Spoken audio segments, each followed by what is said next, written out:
The Mysterious Island by Jules Verne. Part 2, Chapter 17. These last words justified the colonists' presentiment. There had been some mournful past, perhaps expiated in the sight of men, but from which his conscience had not yet absolved him.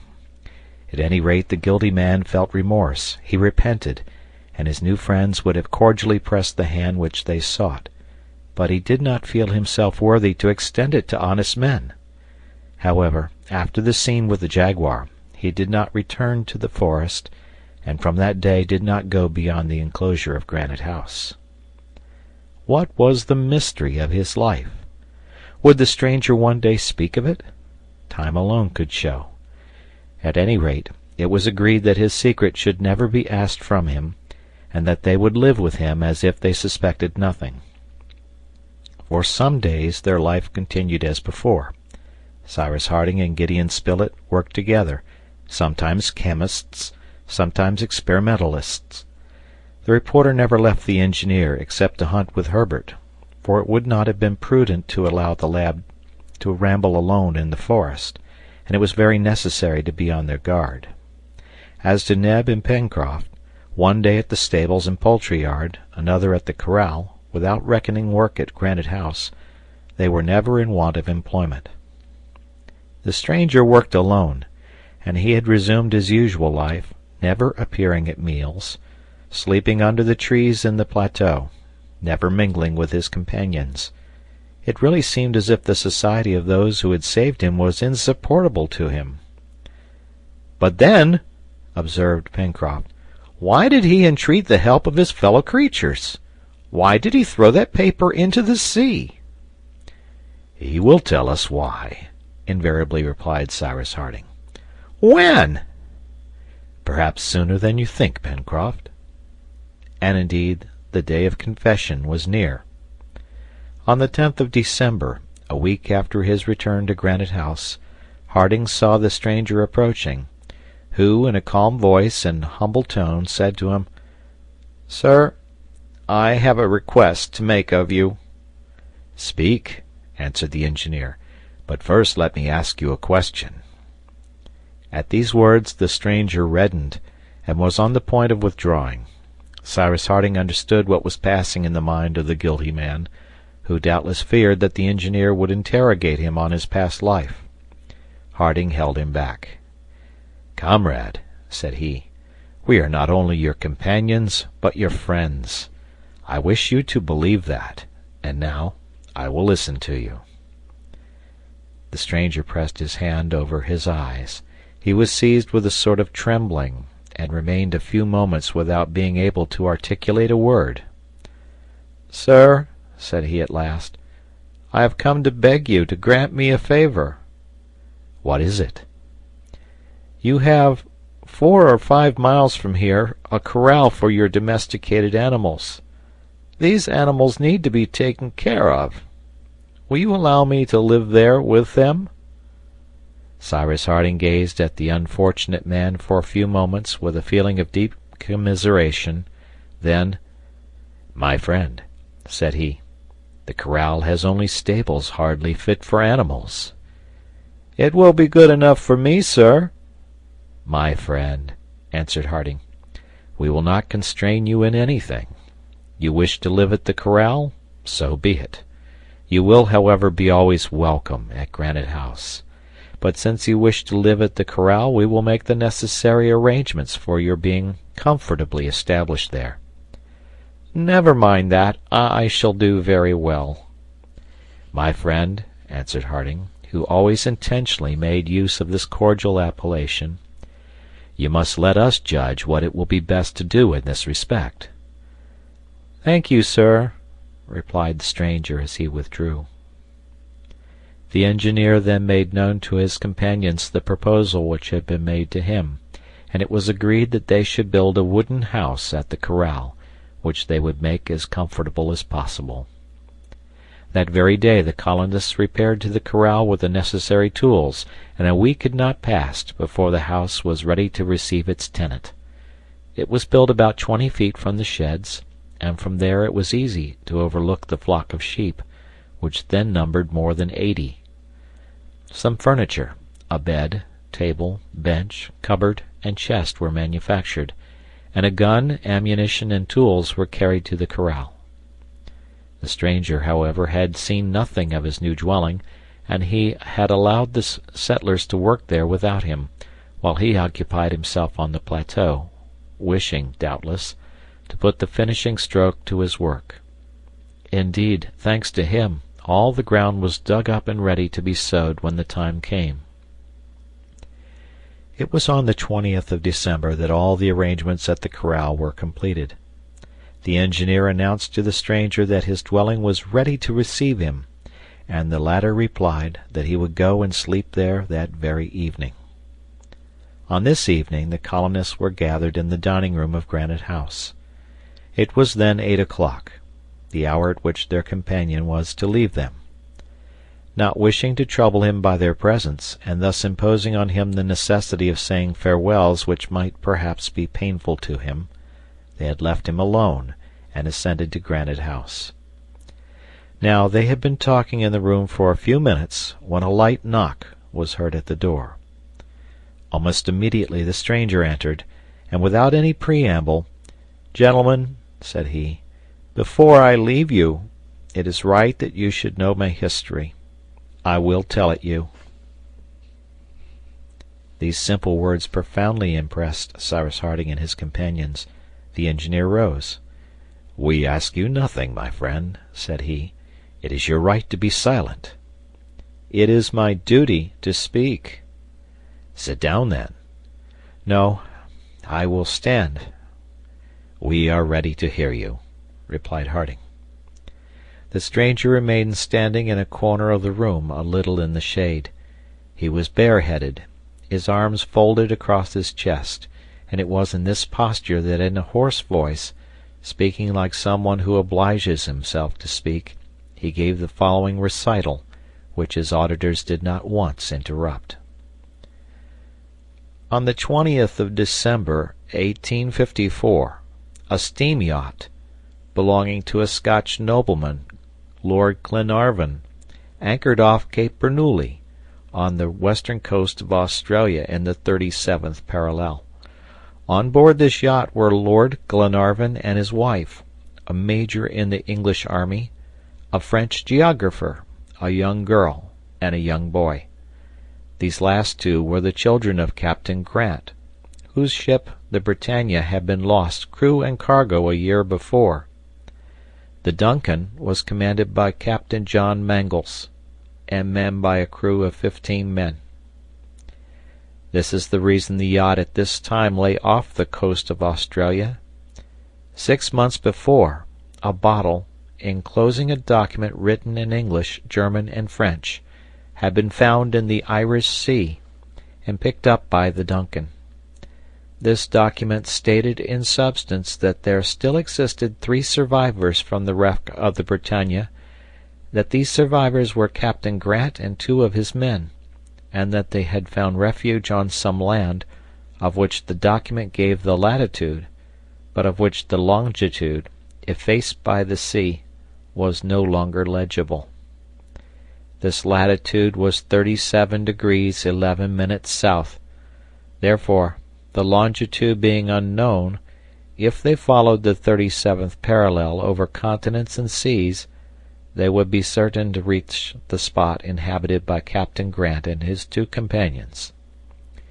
The English Admiralty having hesitated to undertake this search, Lord Glenarvan resolved to attempt everything to find the captain. He communicated with Mary and Robert Grant, who joined him. The Duncan yacht was equipped for the distant voyage, in which the nobleman's family and the captain's children wished to take part, and the Duncan, leaving Glasgow, proceeded towards the Atlantic, passed through the Straits of Magellan, and ascended the Pacific as far as Patagonia, where, according to a previous interpretation of the document, they supposed that Captain Grant was a prisoner among the Indians. The Duncan disembarked her passengers on the western coast of Patagonia, and sailed to pick them up again on the eastern coast at Cape Corrientes. Lord Glenarvan traversed Patagonia following the 37th parallel, and having found no trace of the captain, he re-embarked on the 13th of November, so as to pursue his search through the ocean. After having unsuccessfully visited the islands of Tristan d'Acunha and Amsterdam, situated in her course, the Duncan, as I have said, arrived at Cape Bernoulli, on the Australian coast, on the 20th of December, 1854. It was Lord Glenarvan's intention to traverse Australia as he had traversed America, and he disembarked. A few miles from the coast was established a farm belonging to an Irishman, who offered hospitality to the travelers. Lord Glenarvan made known to the Irishman the cause which had brought him to these parts, and asked if he knew whether a three-masted English vessel, the Britannia, had been lost less than 2 years before on the west coast of Australia. The Irishman had never heard of this wreck, but, to the great surprise of the bystanders, one of his servants came forward and said, "My lord, praise and thank God! If Captain Grant is still living, he is living on the Australian shores." "Who are you?" asked Lord Glenarvan. "A Scotchman like yourself, my lord," replied the man. "I am one of Captain Grant's crew, one of the castaways of the Britannia." This man was called Ayrton. He was, in fact, the boatswain's mate of the Britannia, as his papers showed, but, separated from Captain Grant at the moment when the ship struck upon the rocks, he had till then believed that the captain with all his crew had perished, and that he, Ayrton, was the sole survivor of the Britannia. Only, he added, it was not on the west coast but on the east coast of Australia that the vessel was lost, and if Captain Grant is still living, as his document indicates, he is a prisoner among the natives, and it is on the other coast that he must be looked for. This man spoke in a frank voice and with a confident look. His words could not be doubted. The Irishman, in whose service he had been for more than a year, answered for his trustworthiness.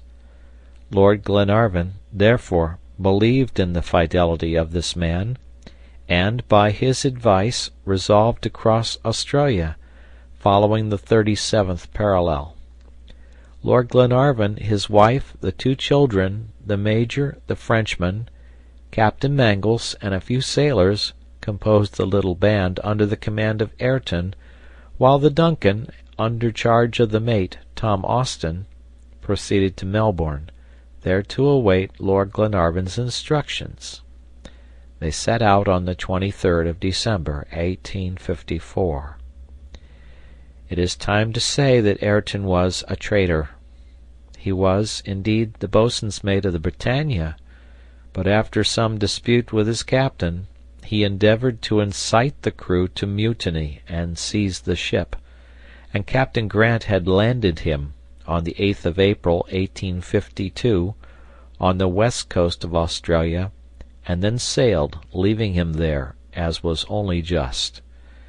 Therefore this wretched man knew nothing of the wreck of the Britannia. He had just heard of it from Glenarvan's account.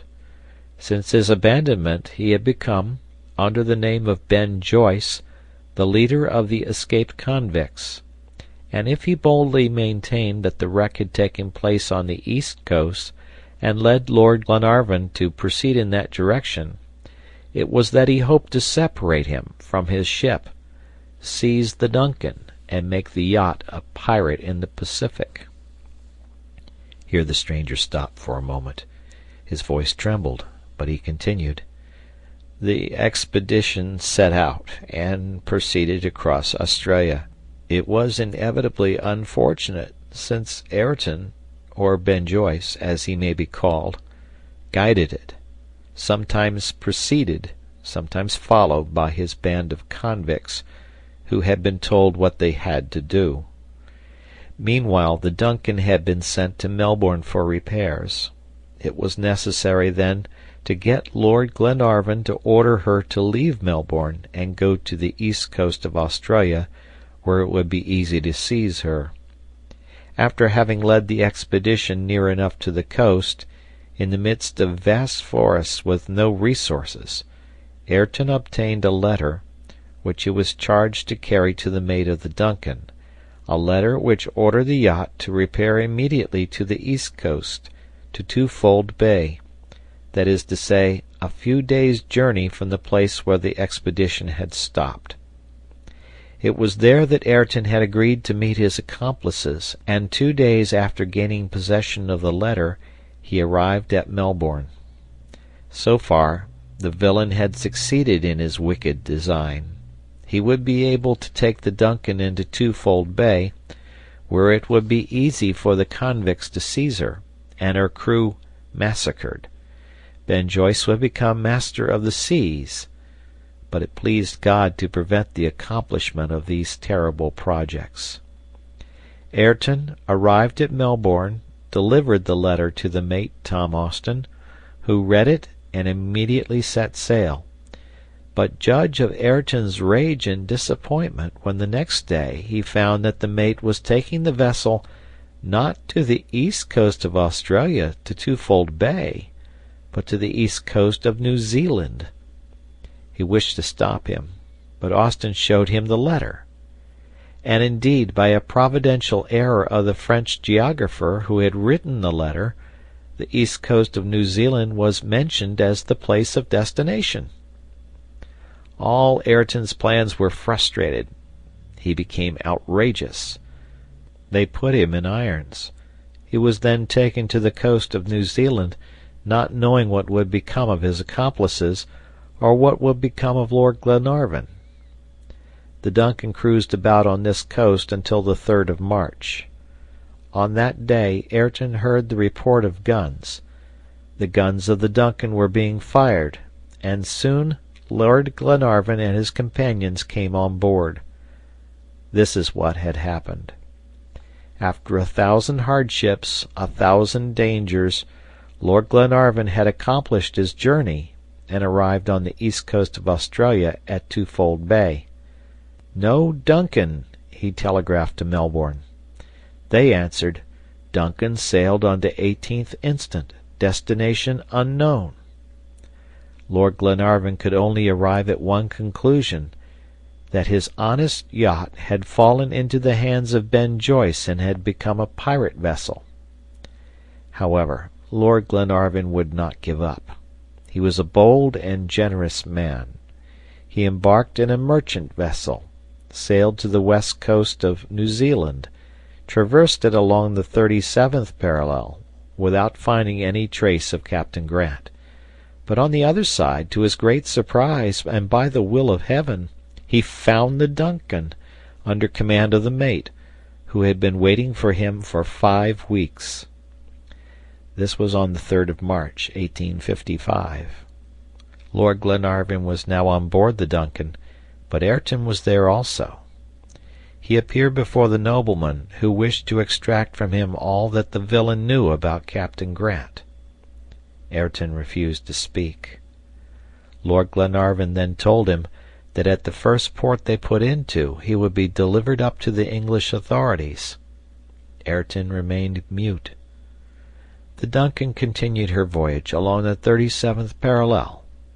In the meantime, Lady Glenarvan undertook to vanquish the resistance of the ruffian. At last her influence prevailed, and Ayrton, in exchange for what he could tell, proposed that Lord Glenarvan should leave him on some island in the Pacific, instead of giving him up to the English authorities. Lord Glenarvan, resolving to do anything to obtain information about Captain Grant, consented. Ayrton then related all his life, and it was certain that he knew nothing from the day on which Captain Grant had landed him on the Australian coast. Nevertheless, Lord Glenarvan kept the promise which he had given. The Duncan continued her voyage and arrived at Tabor Island. It was there that Ayrton was to be landed. It was there also that, by a veritable miracle, They found Captain Grant and 2 men, exactly on the 37th parallel.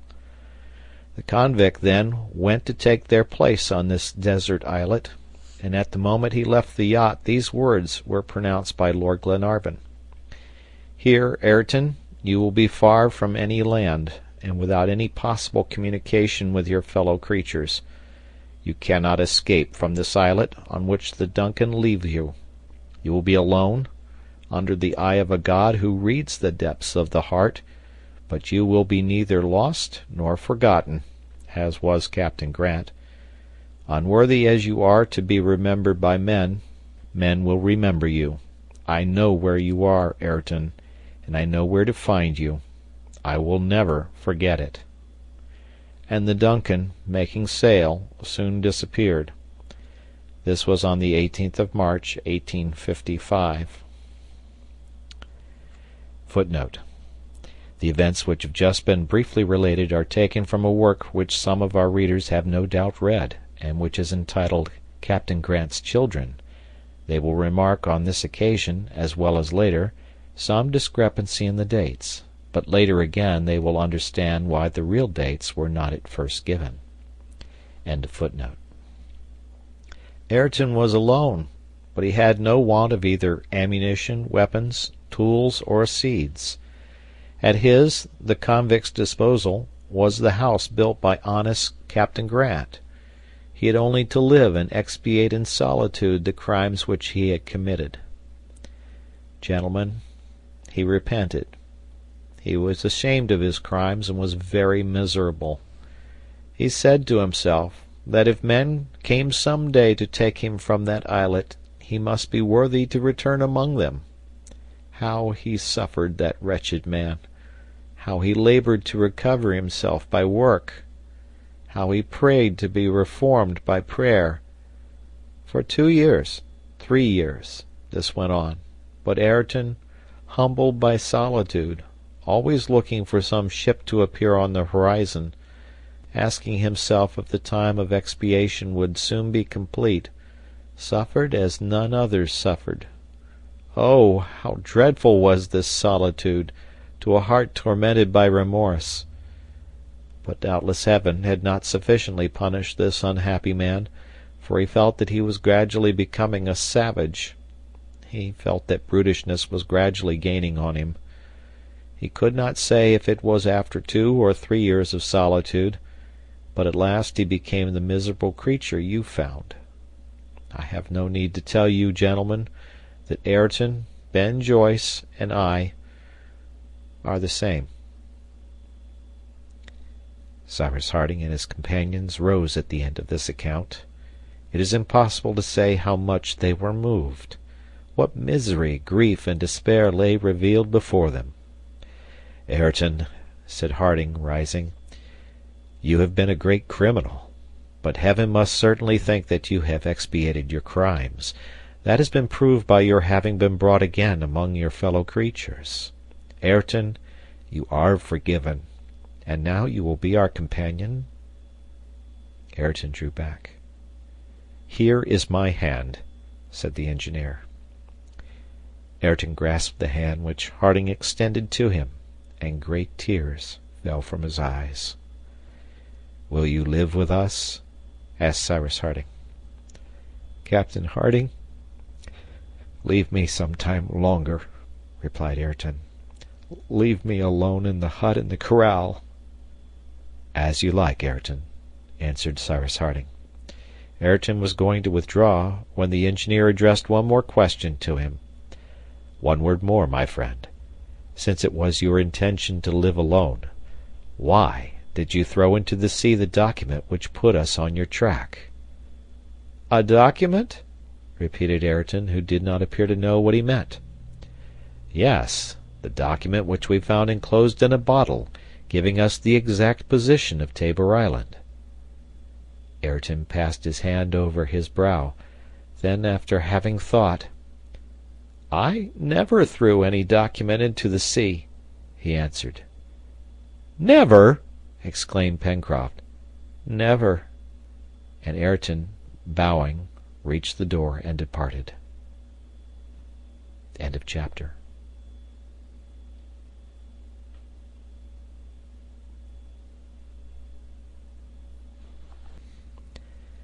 The Mysterious Island, by Jules Verne, Part 2, Chapter 18. "Poor man!" said Herbert, who had rushed to the door, but returned, having seen Ayrton slide down the rope on the lift and disappear in the darkness. "He will come back," said Cyrus Harding. "Come now, Captain!" exclaimed Pencroft. "What does that mean? What? Wasn't it Ayrton who threw that bottle into the sea? Who was it, then?" Certainly, if ever a question was necessary to be made, it was that one. "It was he," answered Neb. "Only that unhappy man was half mad." "Yes," said Herbert, "and he was no longer conscious of what he was doing." "It can only be explained in that way, my friends," replied Harding quickly. "And I understand now how Ayrton was able to point out exactly the situation of Tabor Island, since the events which had preceded his being left on the island had made it known to him." "However," observed Pencroft, "if he was not yet a brute when he wrote that document, and if he threw it into the sea 7 or 8 years ago, how is it that the paper has not been injured by damp?" "That proves," answered Cyrus Harding, "that Ayrton was deprived of intelligence at a more recent time than he thinks." "Of course it must be so," replied Pencroft. "Without that the fact would be unaccountable."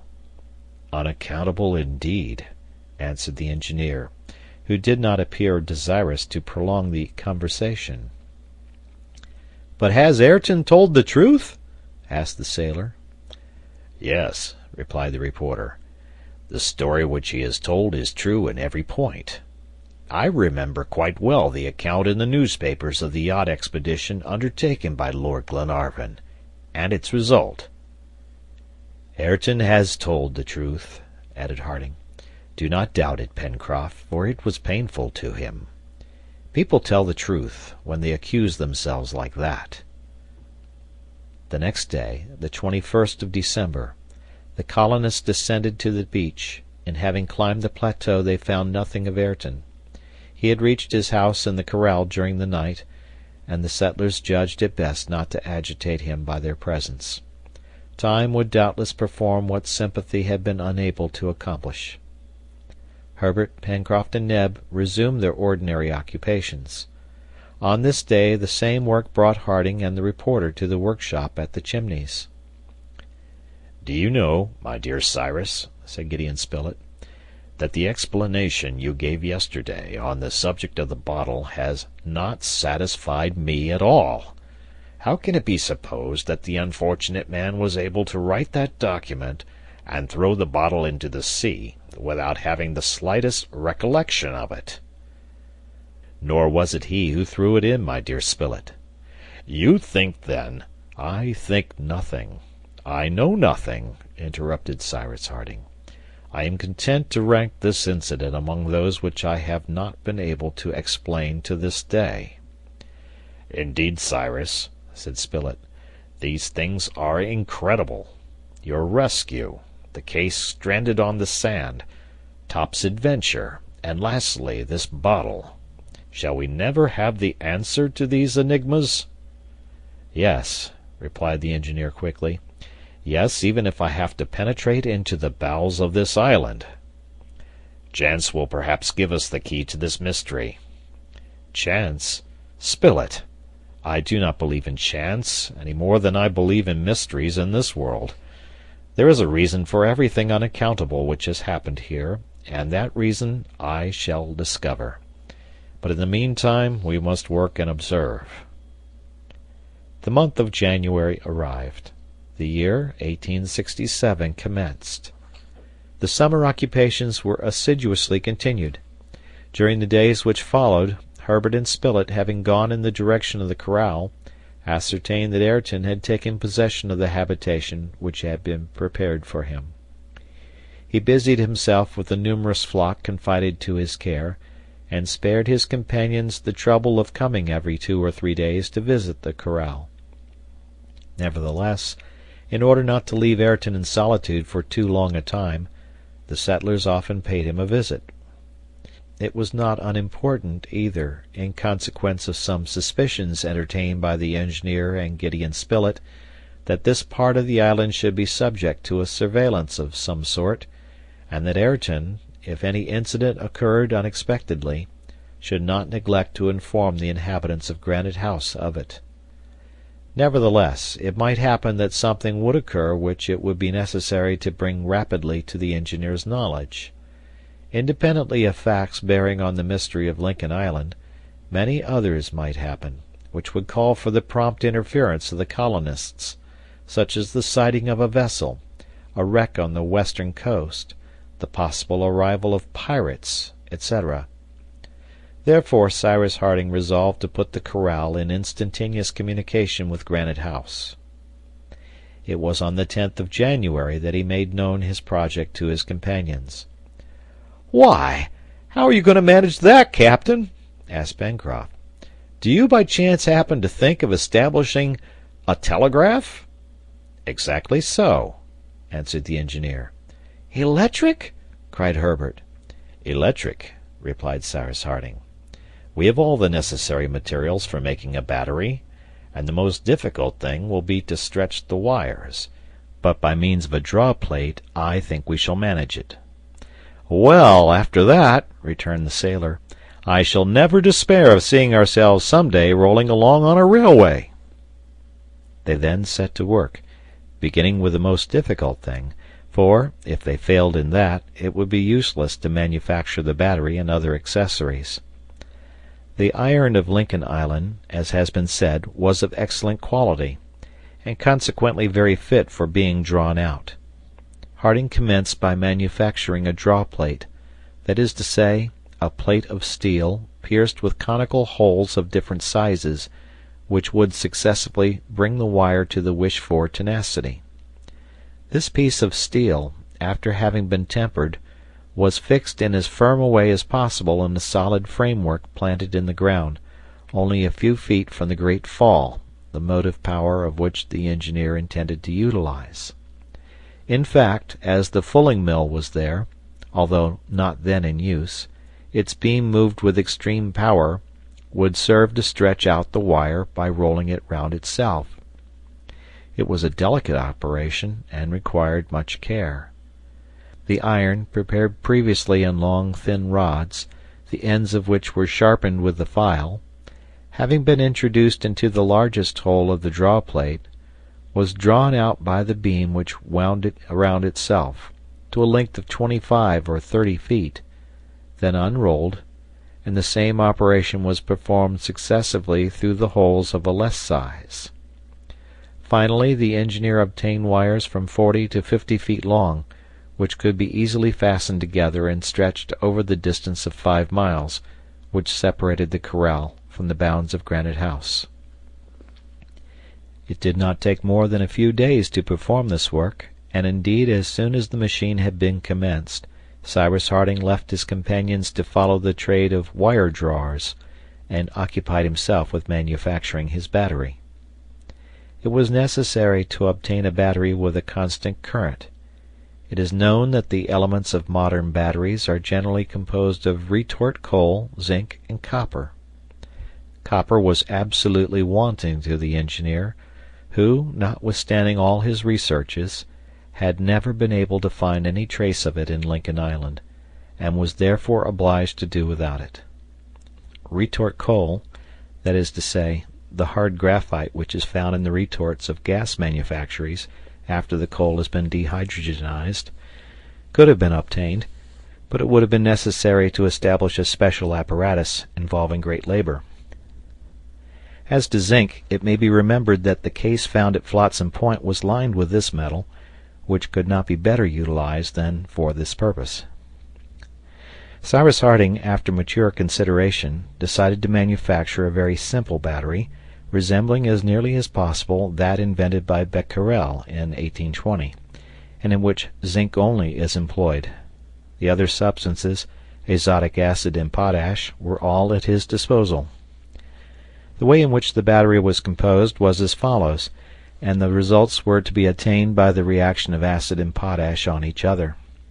A number of glass bottles were made, and filled with azotic acid.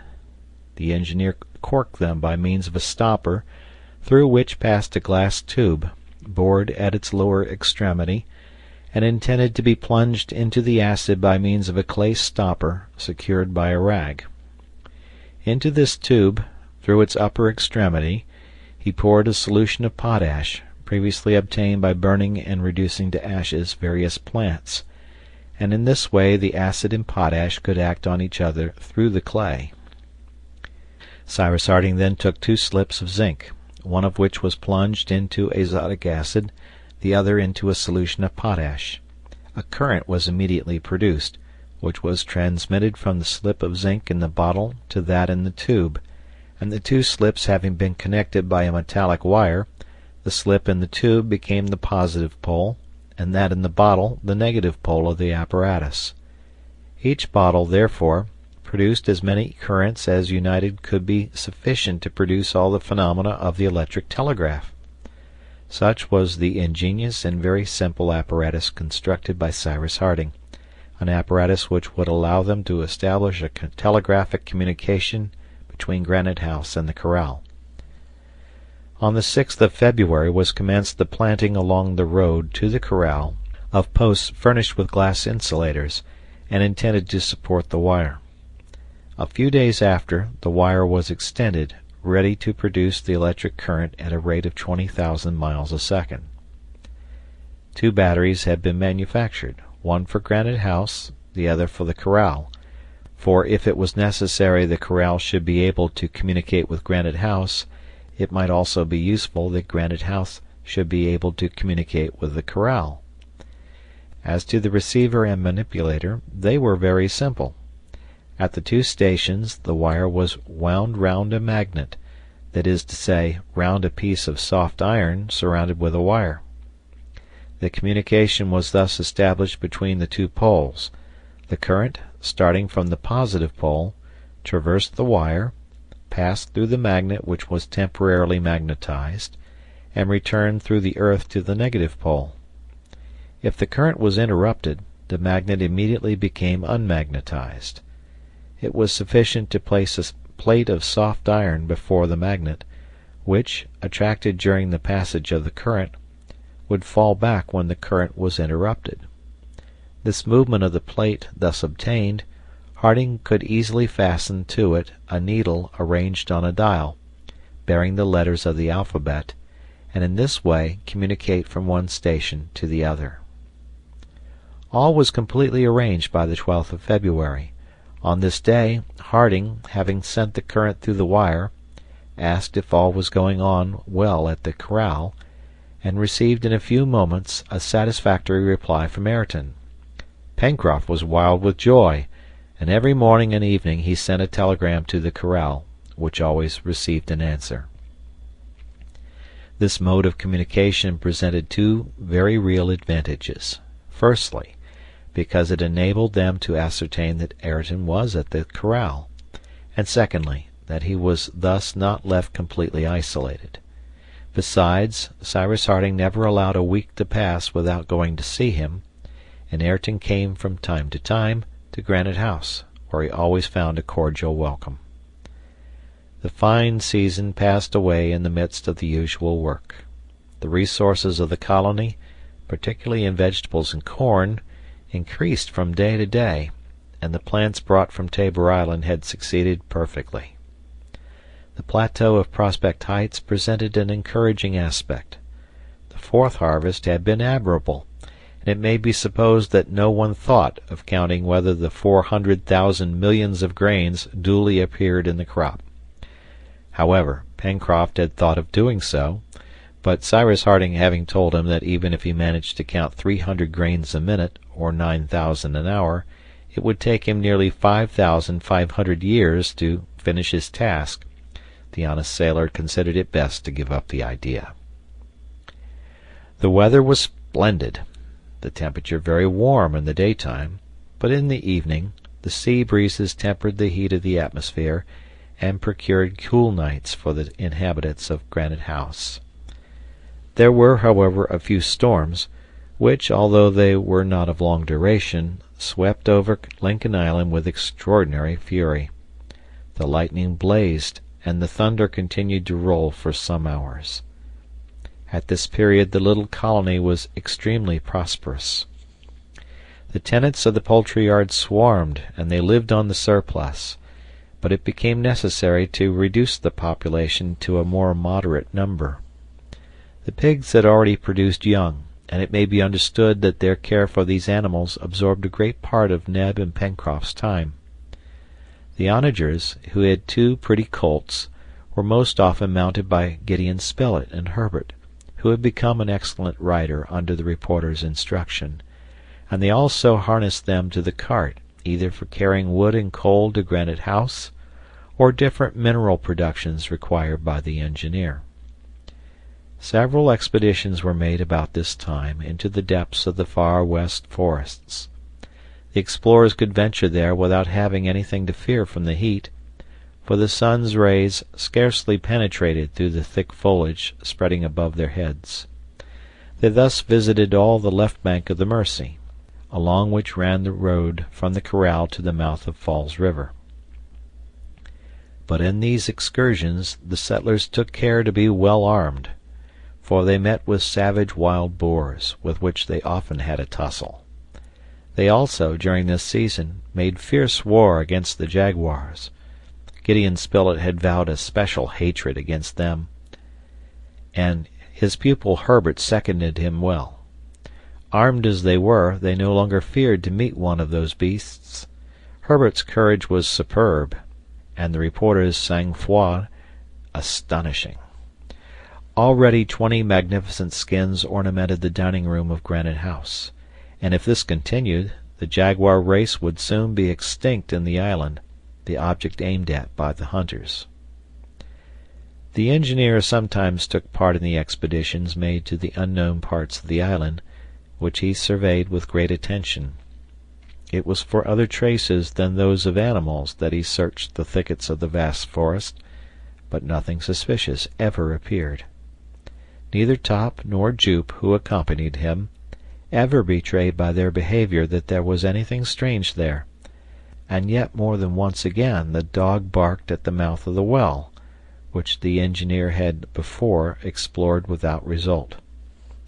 At this time Gideon Spilett, aided by Herbert, took several views of the most picturesque parts of the island by means of the photographic apparatus found in the cases, and of which they had not as yet made any use. This apparatus, provided with a powerful object glass, was very complete. Substances necessary for the photographic reproduction, collodion for preparing the glass plate, nitrate of silver to render it sensitive, hyposulfate of soda to fix the prints obtained, chloride of ammonium in which to soak the paper destined to give the positive proof, acetate of soda and chloride of gold in which to immerse the paper. Nothing was wanting. Even the papers were there, all prepared, and before laying in the printing frame upon the negatives it was sufficient to soak them for a few minutes in the solution of nitrate of silver.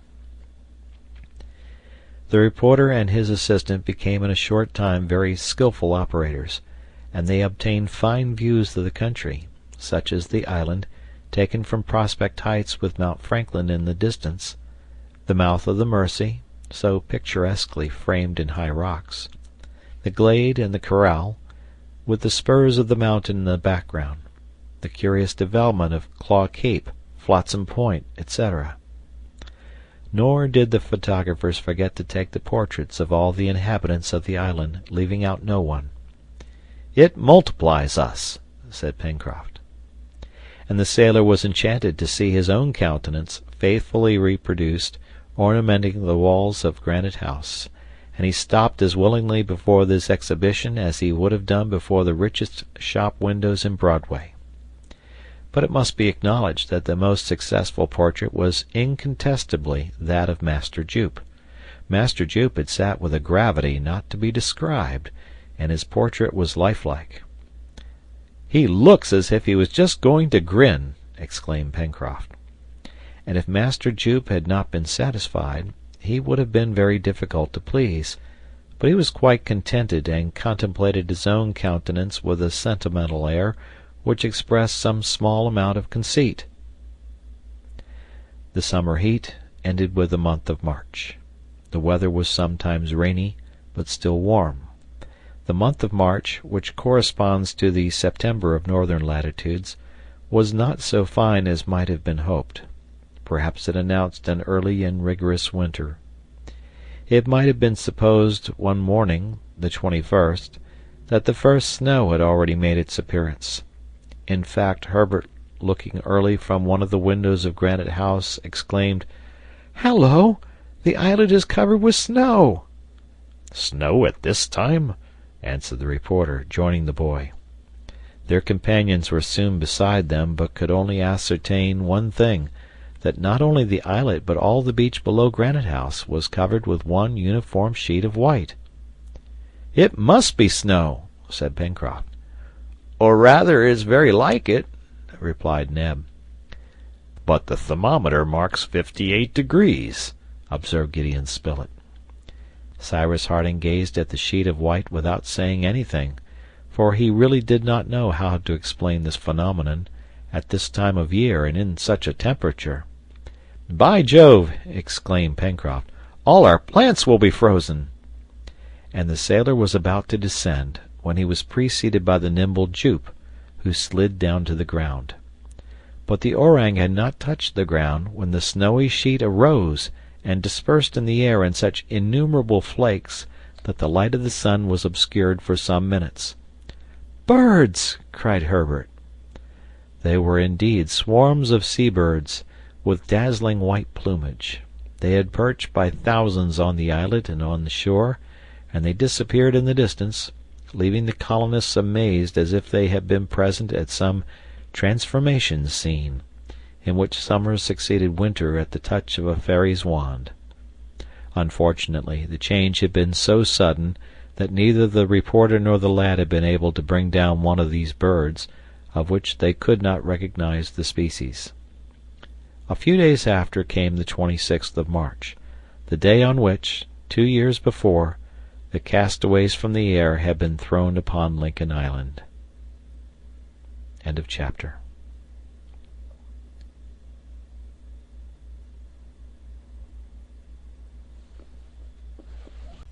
The Mysterious Island by Jules Verne. Part 2, Chapter 19. 2 years already, and for 2 years the colonists had had no communications with their fellow creatures. They were without news from the civilized world, lost on this island, as completely as if they had been on the most minute star of the celestial hemisphere. What was now happening in their country? The picture of their native land was always before their eyes, the land torn by civil war at the time they left it, and which the Southern rebellion was perhaps still staining with blood. It was a great sorrow to them, and they often talked together of these things, without ever doubting, however, that the cause of the North must triumph, for the honor of the American Confederation. During these 2 years not a vessel had passed in sight of the island, or at least not a sail had been seen. It was evident that Lincoln Island was out of the usual track, and also that it was unknown, as was besides proved by the maps, for though there was no port, vessels might have visited it for the purpose of renewing their store of water. But the surrounding ocean was deserted as far as the eye could reach, and the colonists must rely on themselves for regaining their native land. However, one chance of rescue existed, and this chance was discussed one day on the first week of April, when the colonists were gathered together in the dining-room of Granite House. They had been talking of America, of their native country, which they had so little hope of ever seeing again. "Decidedly we have only one way," said Spilett, "one single way for leaving Lincoln Island, and that is, to build a vessel large enough to sail several hundred miles. It appears to me that when one has built a boat it is just as easy to build a ship." "And in which we might go to the Pomotus," added Herbert, "just as easily as we went to Tabor Island." "I do not say no," replied Pencroft, who had always the casting vote in maritime questions. "I do not say no, although it is not exactly the same thing to make a long as a short voyage. If our little craft had been caught in any heavy gale of wind during the voyage to Tabor Island, we should have known that land was at no great distance either way. But 1,200 miles is a pretty long way, and the nearest land is at least that distance. "Would you not, in that case, Pencroft, attempt the adventure?" asked the reporter. "I will attempt anything that is desired, Mr. Spilett," answered the sailor, "and you know well that I am not a man to flinch."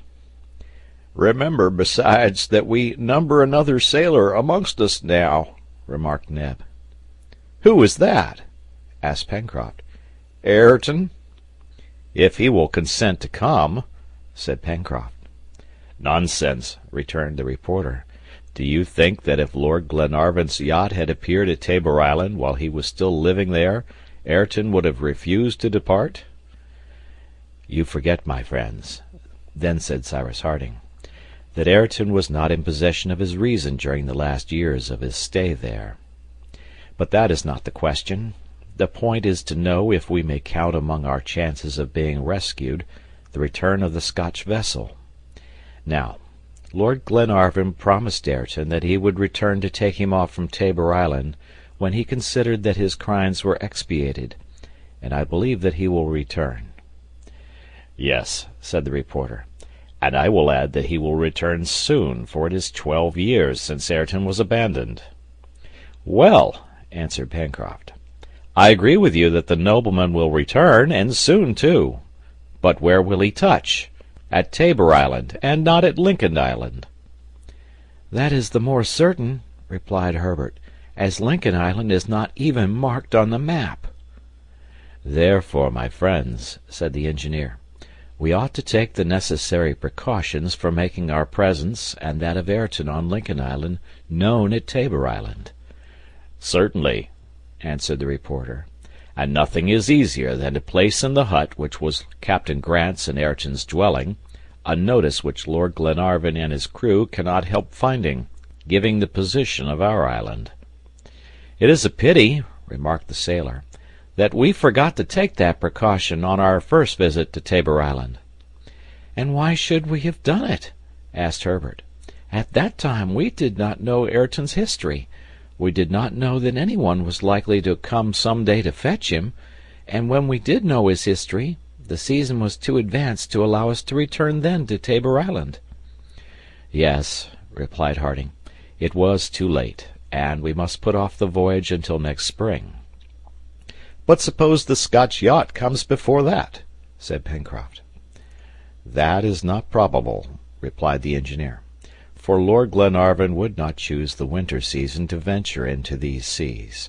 Either he has already returned to Tabor Island, since Ayrton has been with us, that is to say, during the last 5 months, and has left again, or he will not come till later, and it will be time enough in the first fine October days to go to Tabor Island and leave a notice there." "We must allow," said Neb, "that it will be very unfortunate if the Duncan has returned to these parts only a few months ago." "I hope that is not so," replied Cyrus Harding, "and that Heaven has not deprived us of the best chance which remains to us." "I think," observed the reporter, "that at any rate we shall know what we have to depend on when we have been to Tabor Island, for if the yacht has returned there, they will necessarily have left some traces of their visit." "That is evident," answered the engineer. "So then, my friends, since we have this chance of returning to our country, we must wait patiently, and if it is taken from us we shall see what will be best to do." "At any rate," remarked Pencroft, "it is well understood that if we do leave Lincoln Island, it will not be because we were uncomfortable there." "No, Pencroft," replied the engineer, "it will be because we are far from all that a man holds dearest in the world, his family, his friends, his native land."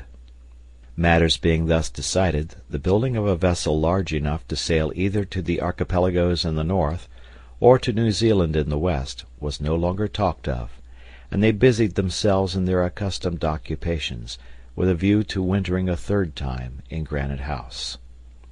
However, it was agreed that before the stormy weather came on, their little vessel should be employed in making a voyage round the island.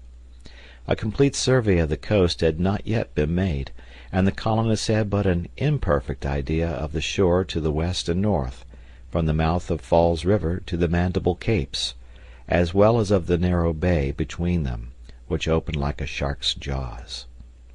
The plan of this excursion was proposed by Pencroft, and Cyrus Harding fully acquiesced in it, for he himself wished to see this part of his domain. The weather was variable, but the barometer did not fluctuate by sudden movements, and they could therefore count on tolerable weather. However, during the first week of April, after a sudden barometrical fall, a renewed rise was marked by a heavy gale of wind, lasting 5 or 6 days.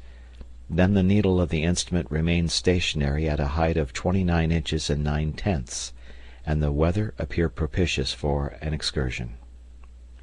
The departure was fixed for the 16th of April, and the Bonadventure, anchored in Port Balloon, was provisioned for a voyage which might be of some duration. Cyrus Harding informed Ayrton of the projected expedition, and proposed that he should take part in it. But Ayrton preferring to remain on shore, it was decided that he should come to Granite House during the absence of his companions. Master Jup was ordered to keep him company, and made no remonstrance. On the morning of the 16th of April, all the colonists, including Top, embarked. A fine breeze blew from the southwest, and the Bonadventure tacked on leaving Port Balloon so as to reach Reptile End. Of the 90 miles which the perimeter of the island measured, 20 included the south coast between the port and the promontory. The wind being right ahead, it was necessary to hug the shore. It took the whole day to reach the promontory, for the vessel, on leaving port, had only 2 hours of ebb tide, and had therefore to make way for 6 hours against the flood. It was nightfall before the promontory was doubled. The sailor then proposed to the engineer that they should continue sailing slowly, with 2 reefs in the sail. But Harding preferred to anchor a few cable lengths from the shore, so as to survey that part of the coast during the day. It was agreed also that as they were anxious for a minute exploration of the coast, they should not sail during the night, but would always, when the weather permitted it, be at anchor near the shore. The night was passing under the promontory, and the wind having fallen, nothing disturbed the silence. The passengers, with the exception of the sailor, scarcely slept as well on board the Bonadventure as they would have done in their rooms at Granite House, but they did sleep, however. Pencroft set sail at break of day, and by going on the larboard tack they could keep close to the shore. The colonists knew this beautiful wooded coast, since they had already explored it on foot, and yet it again excited their admiration. They coasted along as close in as possible, so as to notice everything, avoiding always the trunks of trees which floated here and there. Several times, also, they anchored, and Gideon Spilett took photographs of the superb scenery. About noon the Bonadventure arrived at the mouth of Falls River. Beyond, on the left bank, a few scattered trees appeared, and 3 miles further even these dwindled into solitary groups among the western spurs of the mountain, whose arid ridge sloped down to the shore. What a contrast between the northern and southern part of the coast! In proportion as one was woody and fertile, so was the other rugged and barren. It might have been designated as one of those iron coasts, as they are called in some countries, and its wild confusion appeared to indicate that a sudden crystallization had been produced in the yet liquid basalt of some distant geological sea. These stupendous masses would have terrified the settlers if they had been cast at first on this part of the island. They had not been able to perceive the sinister aspect of this shore from the summit of Mount Franklin, for they overlooked it from too great a height, but viewed from the sea, it presented a wild appearance which could not perhaps be equaled in any corner of the globe. The Bonadventure sailed along this coast for the distance of half a mile.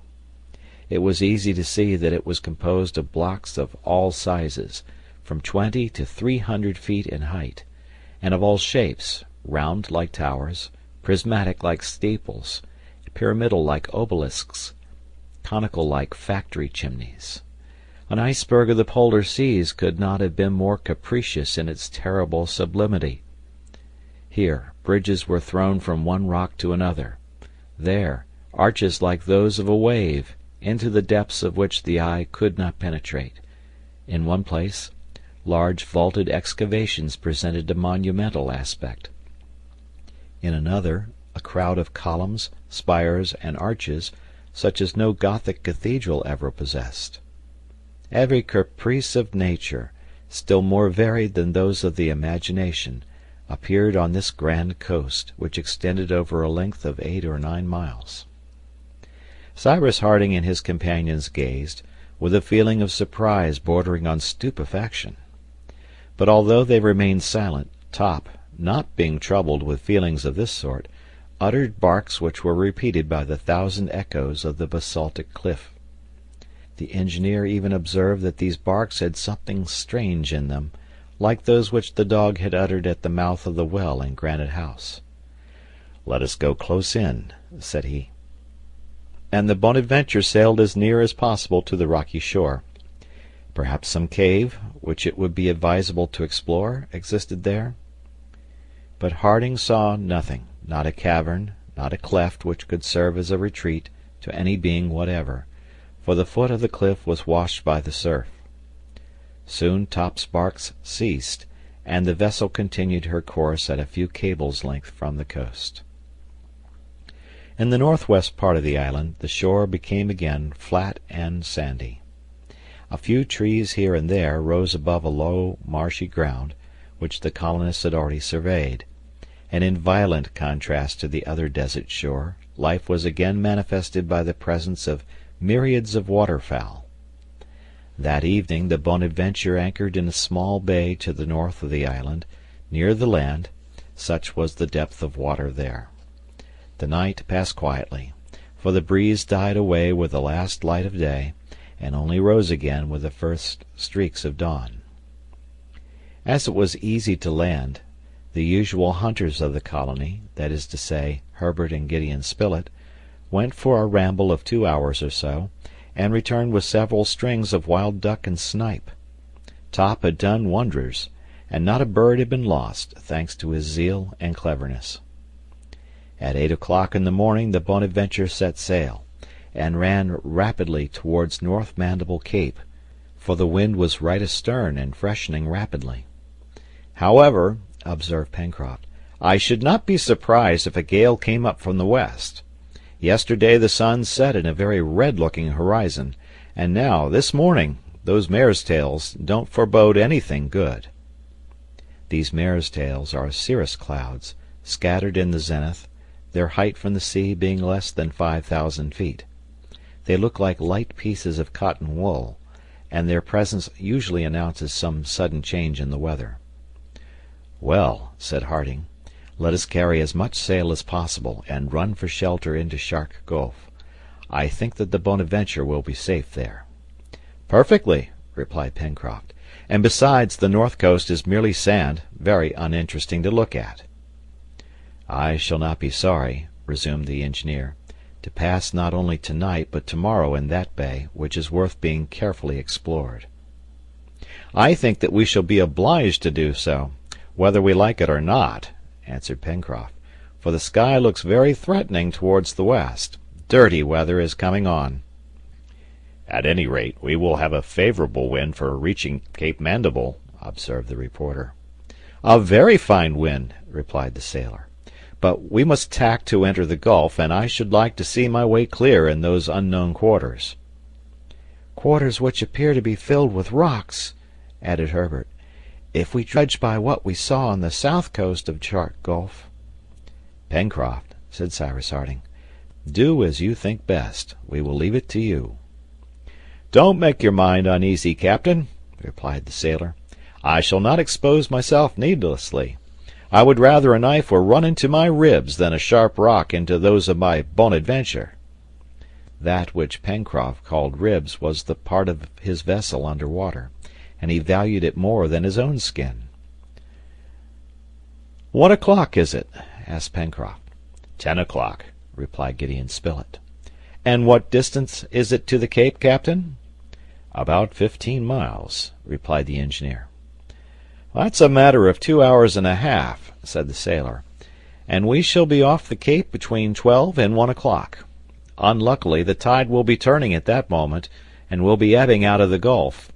I'm afraid that it will be very difficult to get in, having both wind and tide against us."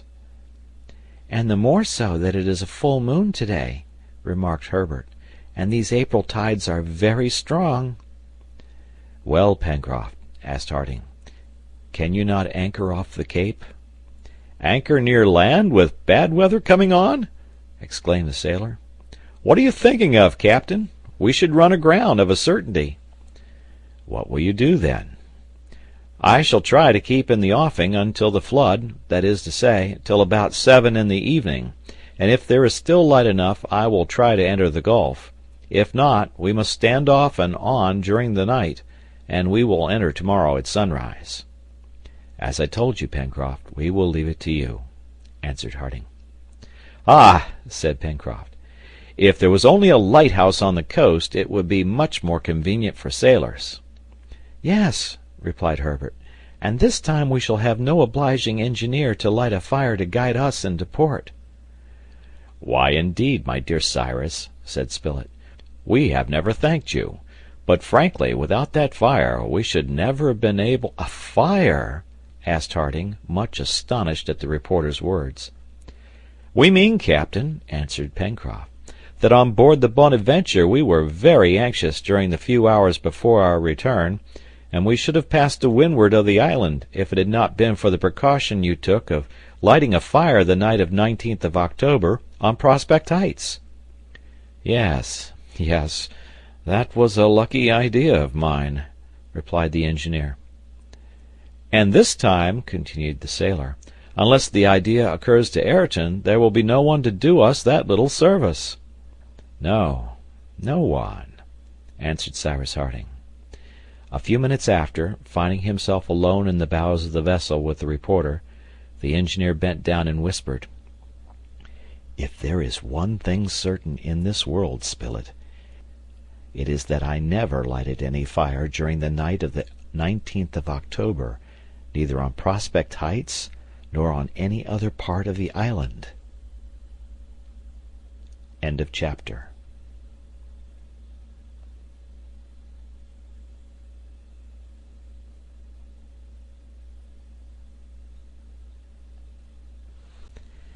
The Mysterious Island by Jules Verne, Part 2, Chapter 20. Things happened as Pencroft had predicted, he being seldom mistaken in his prognostications. The wind rose, and from a fresh breeze it soon increased to a regular gale, that is to say, it acquired a speed of from 40 to 45 miles an hour, before which a ship in the open sea would have run under close-reefed topsails. Now, as it was nearly 6 o'clock when the Bonadventure reached the Gulf, and as at that moment the tide turned, it was impossible to enter. They were therefore compelled to stand off, for even if he had not wished to do so, Pencroft could not have gained the mouth of the Mercy. Hoisting the jib to the mainmast by way of a storm sail, he hove to, putting the head of the vessel towards the land. Fortunately, although the wind was strong, the sea, being sheltered by the land, did not run very high. They had then little to fear from the waves, which always endanger small craft. The Bonadventure would doubtlessly not have capsized, for she was well ballasted, but enormous masses of water falling on the deck might injure her if her timbers could not sustain them. Pencroft, as a good sailor, was prepared for anything. Certainly he had great confidence in his vessel, but nevertheless he awaited the return of day with some anxiety. During the night Cyrus Harding and Gideon Spilett had no opportunity for talking together, and yet the words pronounced in the reporter's ear by the engineer were well worth being discussed, together with the mysterious influence which appeared to reign over Lincoln Island.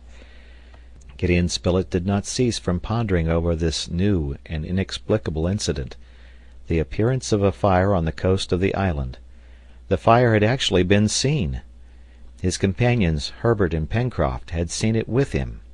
The fire had served to signalize the position of the island during that dark night, and they had not doubted that it was lighted by the engineer's hand. And here was Cyrus Harding expressly declaring that he had never done anything of the sort. Spilett resolved to recur to this incident as soon as the Bonadventure returned, and to urge Cyrus Harding to acquaint their companions with these strange facts. Perhaps it would be decided to make in common a complete investigation of every part of Lincoln Island. However that might be, on this island no fire was lighted on these yet unknown shores, which form the entrance to the gulf, and the little vessel stood off during the night. When the first streaks of dawn appeared in the western horizon, the wind, which had slightly fallen, shifted 2 points, and enabled Pencroft to enter the narrow gulf with greater ease. Towards 7 o'clock in the morning the Bonadventure, weathering the North Mandible Cape, entered the strait and glided on to the waters so strangely enclosed in the frame of lava. "Well," said Pencroft, "this bay would make admirable roads, in which a whole fleet could lie at their ease." "What is especially curious," observed Harding, "is that the gulf has been formed by 2 rivers of lava thrown out by the volcano, and accumulated by successive eruptions. The result is that the gulf is completely sheltered on all sides, and I believe that even in the stormiest weather the sea here must be as calm as a lake." "No doubt," returned the sailor, "since the wind has only that narrow entrance between the 2 capes to get in by, and besides, the North Cape protects that of the south in a way which would make the entrance of guests very difficult. I declare our Bonadventure could stay here from one end of the year to the other, without even dragging at her anchor." "It is rather large for her," observed the reporter. "Well, Mr. Spilett," replied the sailor, "I agree that it is too large for the Bonadventure, but if the fleets of the Union were in want of a harbor in the Pacific, I don't think they would ever find a better place than this." "We are in the Shark's Mouth," remarked Neb, alluding to the form of the gulf. "Right into its mouth, my honest Neb," replied Herbert. "But you are not afraid that it will shut upon us, are you?" "No, Mr. Herbert," answered Neb, "and yet this gulf here doesn't please me much. It has a wicked look." "Halloo!" cried Pencroft. "Here is Neb turning up his nose at my gulf, just as I was thinking of presenting it to America." "But at any rate, is the water deep enough?" asked the engineer. "For a depth sufficient for the keel of the Bonadventure would not be enough for those of our ironclads." "That is easily found out," replied Pencroft. And the sailor sounded with a long cord, which served him as a lead line, to which was fastened a lump of iron. This cord measured nearly 50 fathoms, and its entire length was enrolled without finding any bottom. "There!" exclaimed Pencroft. "Our ironclads can come here after all. They would not run aground." "Indeed," said Gideon Spilett, "this gulf is a regular abyss. But, taking into consideration the volcanic origin of the island, it is not astonishing that the sea should offer similar depressions." "One would say, too," observed Herbert, "that these cliffs were perfectly perpendicular, and I believe that at their foot, even with a line 5 or 6 times longer, Pencroft would not find bottom." "That is all very well," then said the reporter, "but I must point out to Pencroft that his harbor is wanting in one very important respect." "And what is that, Mr. Spilett?" "An opening, a cutting of some sort, to give access to the interior of the island. I do not see a spot on which we could land." And, in fact, the steep lava cliffs did not afford a single place suitable for landing. They formed an insuperable barrier, recalling, but with more wildness, the fjords of Norway. The Bonadventure, coasting as close as possible along the cliffs, did not discover even a projection which would allow the passengers to leave the deck. Pencroft consoled himself by saying that with the help of a mine they could soon open out the cliff when that was necessary, and then, as there was evidently nothing to be done in the gulf, he steered his vessels toward the strait, and passed out at about 2 o'clock in the afternoon. "Ah!" said Neb, uttering a sigh of satisfaction. One might really say that the honest negro did not feel at his ease in those enormous jaws. The distance from Mandible Cape to the mouth of the Mersey was not more than 8 miles. The head of the Bonadventure was put towards Granite House, and a fair wind filling her sails, she ran rapidly along the coast. To the enormous lava rocks succeeded soon those capricious sand dunes, along which the engineer had been so singularly recovered, and which sea-birds frequented in thousands. About 4 o'clock, Pencroft, leaving the point of the islet on his left, entered the channel which separated it from the coast, and at 5 o'clock the anchor of the Bonadventure was buried in the sand at the mouth of the Mersey. The colonists had been absent 3 days from their dwelling. Ayrton was waiting for them on the beach, and Jup came joyously to meet them, giving vent to deep grunts of satisfaction. A complete exploration of the coast of the island had now been made, and no suspicious appearances had been observed. If any mysterious being resided on it, it could only be under cover of the impenetrable forest of the Serpentine Peninsula, to which the colonists had not yet directed their investigations.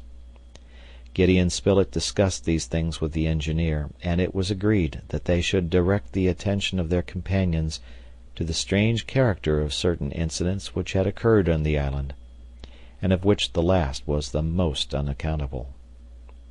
However, Harding, returning to the fact of a fire having been kindled on the shore by an unknown hand, could not refrain from repeating for the 20th time to the reporter, "But are you quite sure of having seen it?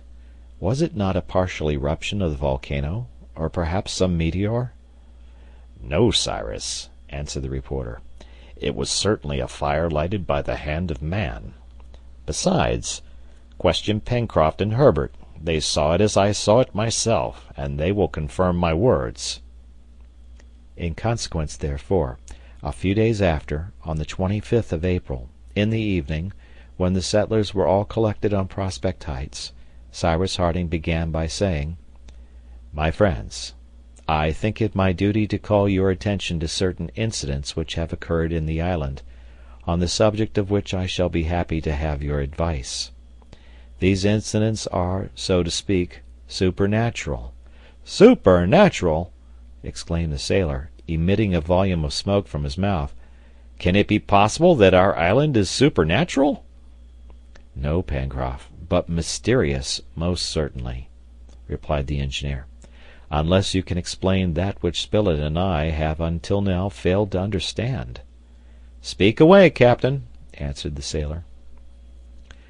"Well, have you understood," then said the engineer, "how it was that after falling into the sea I was found 1/4 of a mile into the interior of the island, and that without my having any consciousness of my removal there?"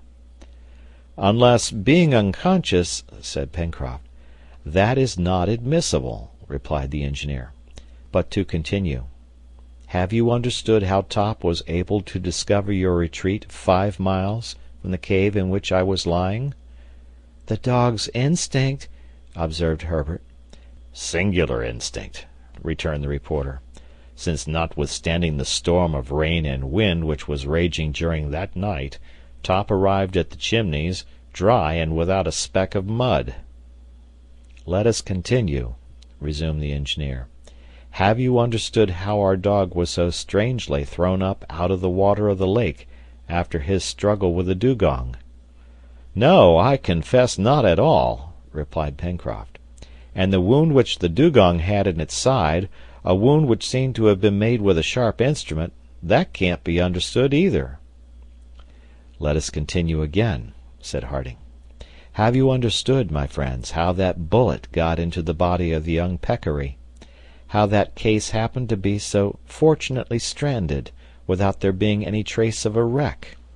How that bottle containing the document presented itself so opportunely during our first sea excursion? How our canoe, having broken its moorings, floated down the current of the Mersey and rejoined us at the very moment we needed it? How, after the ape invasion, the ladder was so obligingly thrown down from Granite House? And lastly, how the document, which Ayrton asserts was never written by him, fell into our hands. As Cyrus Harding thus enumerated, without forgetting one, the singular incidents which had occurred in the island, Herbert, Neb, and Pencroft stared at each other, not knowing what to reply, for this succession of incidents, grouped thus for the first time, could not but excite their surprise to the highest degree. "'Pon my word," said Pencroft at last, "you are right, captain, and it is difficult to explain all these things." "Well, my friends," resumed the engineer, "a last fact has just been added to these, and it is no less incomprehensible than the others." "What is it, captain?" asked Herbert quickly. "When you were returning from Tabor Island, Pencroft," continued the engineer, "you said that a fire appeared on Lincoln Island?" "Certainly," answered the sailor. "And you are quite certain of having seen this fire?" "As sure as I see you now." "You also, Herbert?" "Why, captain," cried Herbert, "that fire was blazing like a star of the first magnitude." "But was it not a star?" urged the engineer. "No," replied Pencroft, "for the sky was covered with thick clouds, and at any rate a star would not have been so low on the horizon. But Mr. Spilett saw it as well as we, and he will confirm our words." "I will add," said the reporter, "that the fire was very bright, and that it shot up like a shade of lightning." Yes, yes, exactly," added Herbert, "and it was certainly placed on the heights of Granite House." "Well, my friends," replied Cyrus Harding, "during the night of the 19th of October, neither Neb nor I lighted any fire on the coast." "You did not!" exclaimed Pencroft in the height of his astonishment, not being able to finish his sentence. "We did not leave Granite House," answered Cyrus Harding, "and if a fire appeared on the coast, it was lighted by another hand than ours." Pencroft, Herbert, and Neb were stupefied. No illusion could be possible, and a fire had actually met their eyes during the night of the 19th of October. Yes, they had to acknowledge it, a mystery existed. An inexplicable influence, evidently favorable to the colonists, but very irritating to their curiosity, was executed always in the nick of time on Lincoln Island. Could there be some being hidden in its profoundest recesses? It was necessary at any cost to ascertain this. Harding also reminded his companions of the singular behavior of Top and Jup when they prowled round the mouth of the well, which placed Granite House in communication with the sea, and he told them that he had explored the well without discovering anything suspicious. The final resolve taken, in consequence of this conversation, by all the members of the colony, was that as soon as the fine season returned they would thoroughly search the whole of the island. But from that day Pencroft appeared to be anxious. He felt as if the island which he had made his own personal property belonged to him entirely no longer, and that he shared it with another master, to whom, willing or not, he felt subject. Neb and he often talked of those unaccountable things, and both, their natures inclining them to the marvelous, were not far from believing that Lincoln Island was under the dominion of one supernatural power. In the meanwhile, the bad weather came with the month of May, the November of the northern zones. It appeared that the winter would be severe and forward. The preparations for the winter season were therefore commenced without delay. Nevertheless, the colonists were well prepared to meet the winter, however hard it might be. They had plenty of felt clothing, and the musmons, very numerous by this time, had furnished an abundance of wool necessary for the manufacture of this warm material. It is unnecessary to say that Ayrton had been provided with this comfortable clothing. Cyrus Harding proposed that he should come to spend the bad season with them in Granite House, where he would be better lodged than at the corral, and Ayrton promised to do so as soon as the last work at the corral was finished. He did this towards the middle of April. From that time Ayrton shared the common life, and made himself useful on all occasions, but still humble and sad, he he never took part in the pleasures of his companions. For the greater part of this, the third winter which the settlers passed in Lincoln Island, they were confined to Granite House. There were many violent storms and frightful tempests, which appeared to shake the rocks to their very foundations. Immense waves threatened to overwhelm the island, and certainly any vessel anchored near the shore would have been dashed to pieces. Twice, during one of these hurricanes, the Mersey swelled to such a degree as to give reason to fear that the bridges would be swept away, and it was necessary to strengthen those on the shore, which disappeared under the foaming waters, when the sea beat against the beach. It may well be supposed that such storms, comparable to waterspouts in which were mingled rain and snow, would cause great havoc on the plateau of Prospect Heights. The mill and the poultry yard particularly suffered. The colonists were often obliged to make immediate repairs, without which the safety of the birds would have been seriously threatened. During the worst weather, several jaguars and troops of quadrumana ventured to the edge of the plateau, and it was always to be feared that the most active and audacious would, urged by hunger, manage to cross the stream, which, besides, when frozen, offered them an easy passage. Plantations and domestic animals would then have been infallibly destroyed, without a constant watch, and it was often necessary to make use of the guns to keep those dangerous visitors at a respectful distance. Occupation was not wanting to the colonists, for without reckoning their outdoor cares, they had always 1,000 plans for the fitting up of Granite House. They had also some fine sporting excursions, which were made during the frost in the vast Tadorn Marsh. Gideon Spilett and Herbert, aided by Jup and Top, did not miss a shot in the midst of myriads of wild duck, snipe, teal, and others. The access to these hunting grounds was easy. Besides, whether they reached them by the road to Port Balloon, after having passed the Mersey Bridge, or by turning the rocks from Flotsam Point, the hunters were never distant from Granite House more than 2 or 3 miles.